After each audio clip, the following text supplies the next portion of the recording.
Hi, everybody. It's Bean with another secret sesh just for our great moments in weed history. Patreon supporters coming to you a little later than usual on this Weedness Day, but I had a good reason for waiting and good news to share with you because I did wait, which we'll talk about in just a second.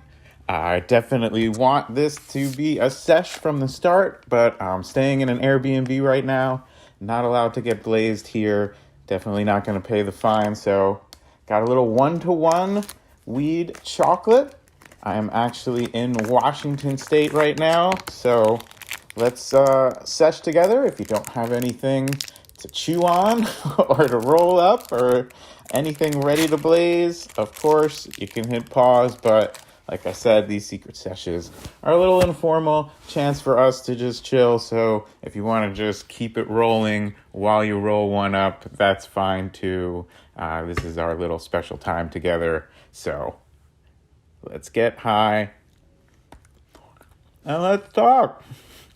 Big news, of course. And the reason that I was waiting was for all of the cannabis election news to come in right off the top. I guess this is why we never eat chocolate while we do this. Sorry for the mouth noises, and I'm not going to have a chance to edit this one, so there you go. Huge congratulations to everyone in Maryland and Missouri because you have just become the 20th and 21st states to legalize weed for adult use, to end cannabis arrests for adults in those states, and to push prohibition even further out of our lives. Unfortunately, can't say the same for Arkansas, North Dakota, or South Dakota, where legalization measures on the ballot did not pass, unfortunately, but that does not mean that we can't and won't try again in those states. These are some of the most conservative states in the country, and I just want to send a lot of support, particularly, of course, to the activists in Maryland and Missouri who won, but it's just as much work and a lot more heartbreak to fall short. But we also can think of a lot of measures for weed that took several times to pass, so we're going to win in these states. It's just a matter of time. Now, the late-breaking news from the election that I just got in minutes ago, have been waiting until now to share with you, is that voters in Colorado have approved an initiative legalizing possession of certain psychedelics, including psilocybin from magic mushrooms, for want of a better word, and the creation of healing centers where people can go and use these substances therapeutically. This is the first state to do this. Denver, the city, did it about 4 years ago and really kicked off this movement of a lot of local municipalities legalizing and decriminalizing psychedelics. Actually, Oregon decriminalized all drugs, including psychedelics, and now Colorado has officially joined those ranks. You know, we are definitely great moments in weed history, but Abdullah and I both have a lot of love for psychedelics, including in this therapeutic setting. So if that's something that's interesting to you, really do that research. You know, these are powerful substances, but they can be used therapeutically, and I am evidence of that myself.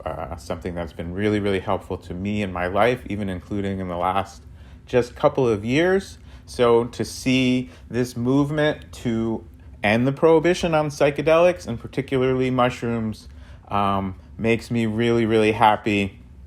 Usually, you know, I wish we had a clean sweep and we won all the weed races this year, but definitely huge progress made, and I think the future of psychedelics is very bright for these extremely helpful natural remedies. The reason I'm in an Airbnb eating 1-to-1 weed chocolate is that I'm up in Seattle right now and have been promoting our great moments in weed history pre-rolls that we have. Hold on one second. This is a loose one. Hold on.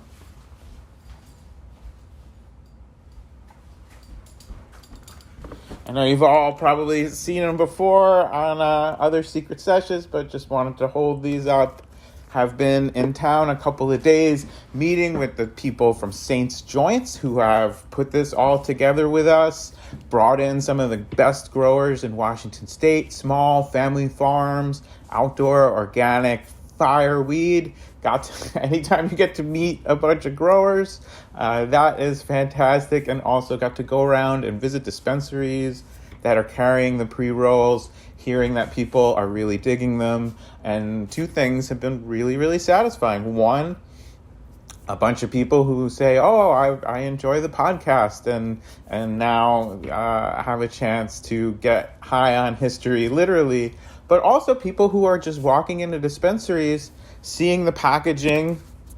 Here's the episode about how surfers invented smugglers and surfers invented dabs, or the first coffee shop, or how the Seattle Hemp Fest here in Washington State got started, all from episodes of this podcast, and that they learned something and they didn't even walk into the dispensary expecting to get a history lesson on weed. And so this really extends the purpose of this podcast for Abdullah and I.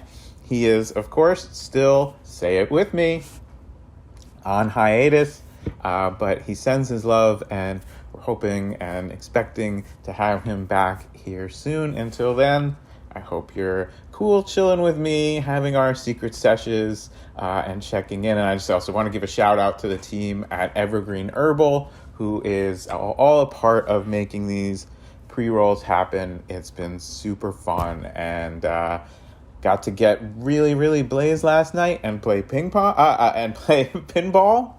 One of my favorite things to do. There's a lot of pinball bars here. That's one of my favorite pairings with weed. So all in all, a great time up here in Seattle. And then the big trip that I really wanted to tell you about, that I think you want to hear about. Sorry, I'm still getting used to doing this by myself. I'm just going to let this one rip. I don't have time to edit it, and I'm just going to be real with you. A few days I was feeling really, really anxious and kind of down in the dumps, and had a chance to go on this little road trip, and it's picked up my spirits. And one of the reasons is, before coming up to Seattle, I went up to Humboldt County. I don't have to tell you, the heart of cannabis culture and cultivation here in California, has been exporting that beautiful cannabis from Humboldt County, let's just say all over the country, if not further, for many, many decades. Our big heroes of legalization. And I made a couple stops up there. First, I went to the Savage Henry Comedy Club right in the heart of Humboldt to check out a comedy show from Billy Wayne Davis, who is, we've been mutual friends over the internet for a while. He's a fan of this show. I'm a big fan of his comedy and his podcast, which we'll talk about in a second. So he invited me to come up and hang out, get high with them. And of course, Savage Henry is a place where Abdullah and I have done live versions of great moments in weed history to a bunch of veteran OG Humboldt weed growers, some of the best times we've had in the whole run of this podcast. So we have so much love for the people in Humboldt, and over years of going up there, get a lot of love back, because we really do. Particularly in our recent episode about how Humboldt growers fought back against the police. We give a lot of love to the people up there, and we get it right back now. They've kind of taken us in as their own, and that goes for Billy Wayne Davis as well. He is, as self-described, hillbilly from Tennessee. Somebody who grew up in the South, grew up in with a love of weed and outlaw culture, and found them both in Humboldt in sort of the same way. He has adopted the people and the cause there as something that we really want to promote. Weed prohibition is falling as the people in Maryland and scrolling Missouri, believe it or not, Missouri can tell you cannabis prohibition is falling. But I really do believe that if it was not for the growers up in Humboldt who kept this plant going and kept this culture supplied with weed through the darkest days of prohibition, we never would have legalized, because we wouldn't have known what we were missing. So Billy Wayne Davis, not only got to see him perform, but got to hang out with his crew, just get high, hear his stories from like 20 years of being a road comedian. And his new special is coming out very soon. It's called Testify, and it was actually recorded at a place called the International Church of Cannabis in Denver. So looking forward to that. I think we're going to have Billy Wayne Davis on this program very soon, and it'll be a fun, funny, and very weedy conversation. He also does a podcast that I'm going to highly recommend to you. One of the things I got some really nice notes from people who appreciated the Wavy Gravy podcast that I suggested in a Patreon post not too long ago. And sorry, I was like, did I remember to record on the one thing? Yes, I did. So a lot of people really dug that Wavy Gravy podcast. I loved it. Check it out if you haven't. It's called American Prankster. And I definitely am going to recommend Grown Local, which is Billy Wayne Davis's podcast with another comedian and an actual grower named Mike McGowan. And they have actually been going through Humboldt and interviewing tons of growers along the way, along with lots of other weed people. It's a really interesting show. They have a great love for the plant. So check that out when you're not listening to us. And then we all drove down from Savage Henry, and the next night we did a benefit for a place called the Mateel Center, which is a community center. Basically, that a bunch of weed growers, back when outdoor weed was fetching $5,000 a pound. Unfortunately, that's now down to like less than $500 a pound. They built this beautiful community center. And,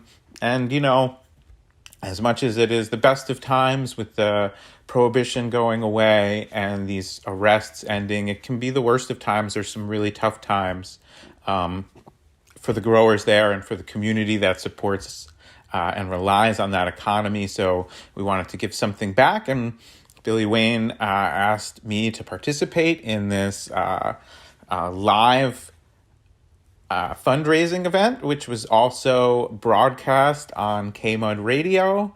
And if that sounds familiar, that's because K-Mud is the radio station that broadcasts alerts about police raids, convoys going up the road, and of course the helicopter raids that were a part of camp. So that was all in an episode from about a month ago.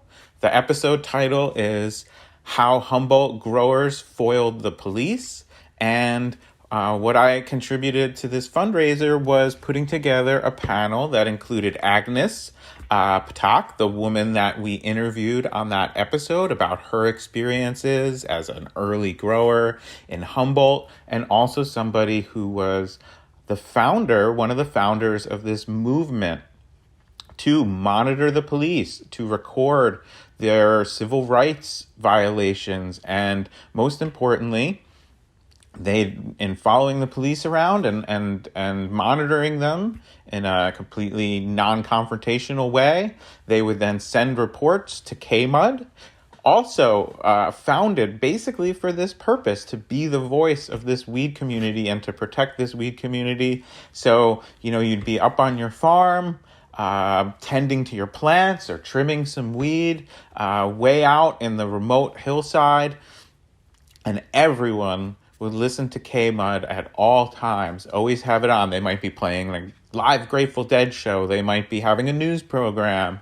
They might be having children's programming in the morning. It was all volunteer. It's still all volunteer. But at any point, they would break in and say, hey, we have a convoy of maybe 12 police vehicles heading up this road. If you're up that way, I hate to use a weed pun in this context, but be on high alert or get the fuck out of Dodge. And because these farms were so out in the cut, as they say, it would often be those warnings would be the difference between getting rolled up on by the police or having time to grab your to-go bag and get off the property and at least live to fight and grow another day. So I think of all the episodes we've done, Abdullah and I, the interview ones, really one of our favorites, so inspiring, so impactful. And, to be at the community center that these people built at that time, to be broadcast live on K-Mud, the radio station that they all came together to create and to do this incredible public service, despite lots of pressure and lots of threats from the police, and to protect these people and protect this plant. It was a really, really big honor. I had Agnes.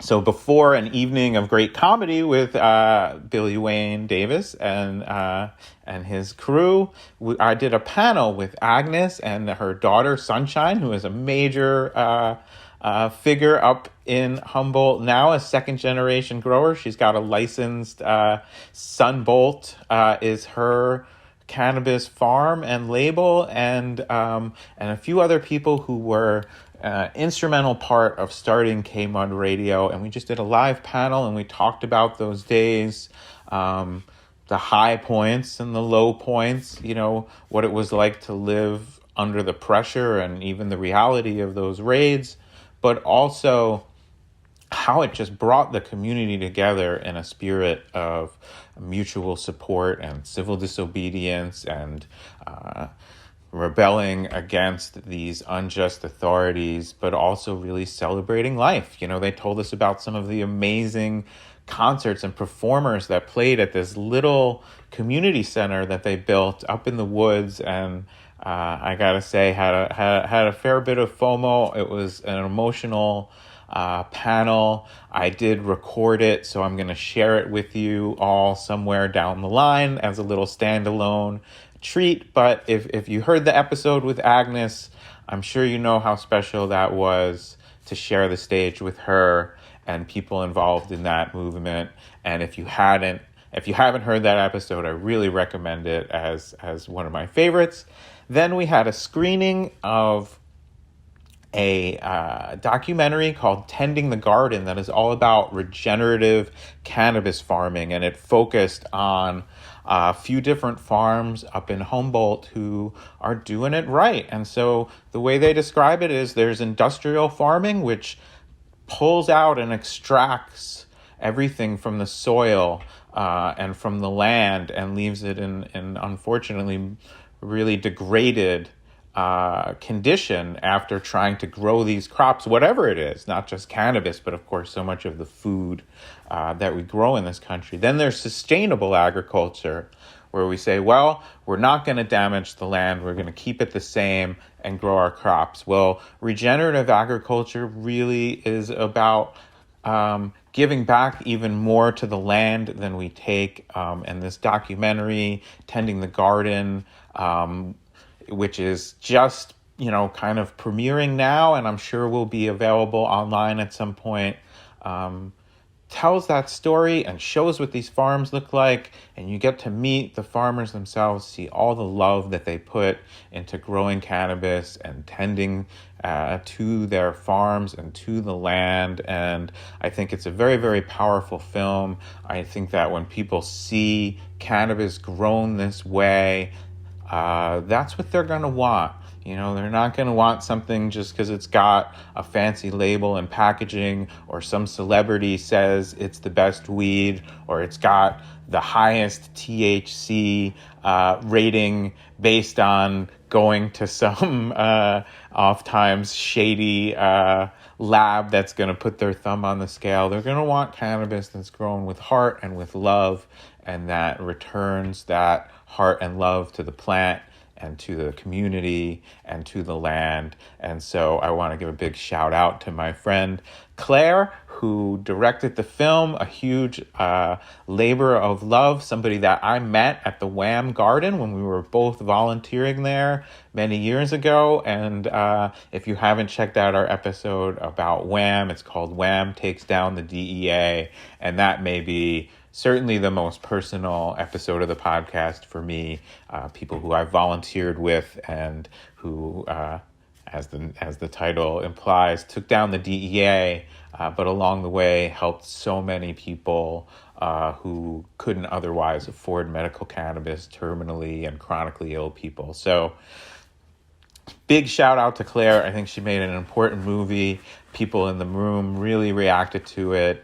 And the movie, Tending the Garden, includes friends of the podcast over at Radical Herbs. They came all the way out. I know it was a long, very rainy drive, but they came out to see the film and share the film and give their thoughts in a little panel after the film. And honestly, it was so great to see them. They've been super supportive of this podcast. I know they listen to it while they are tending to their beautiful garden, and it was a real honor to just get to meet them both and spend some time. And of course, I do love their cannabis. So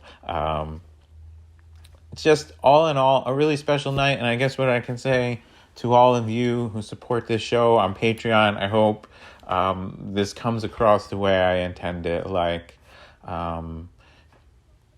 this show has opened us up to so many people and given us a chance to contribute in our way to this cannabis culture.